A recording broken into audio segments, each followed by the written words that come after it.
ભારતે રવિવારે રાત્રે બાંગ્લાદેશમાં રહેતા પોતાના બધા નાગરિકોને પડોશી દેશમાં હિંસાની તાજી ઘટનાઓને ધ્યાનમાં રાખતા વધારે સાવધાની રાખવા અને ત્યાં જવાનું ટાળવાની સલાહ આપી છે. ભારતે નવું નોટિફિકેશન જાહેર કરી પોતાના નાગરિકોને બીજા આદેશ સુધી બાંગ્લાદેશની યાત્રા ન કરવાની સલાહ આપી છે.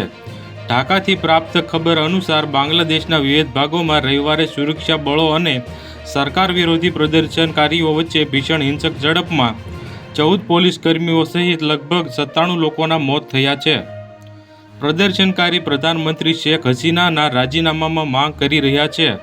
વિદેશ મંત્રાલયે સલાહ આપતા કહ્યું, વર્તમાન ઘટનાક્રમને જોતા ભારતીય નાગરિકોને આવતા આદેશ સુધી બાંગ્લાદેશની યાત્રા ન કરવાની સલાહ આપવામાં આવી છે.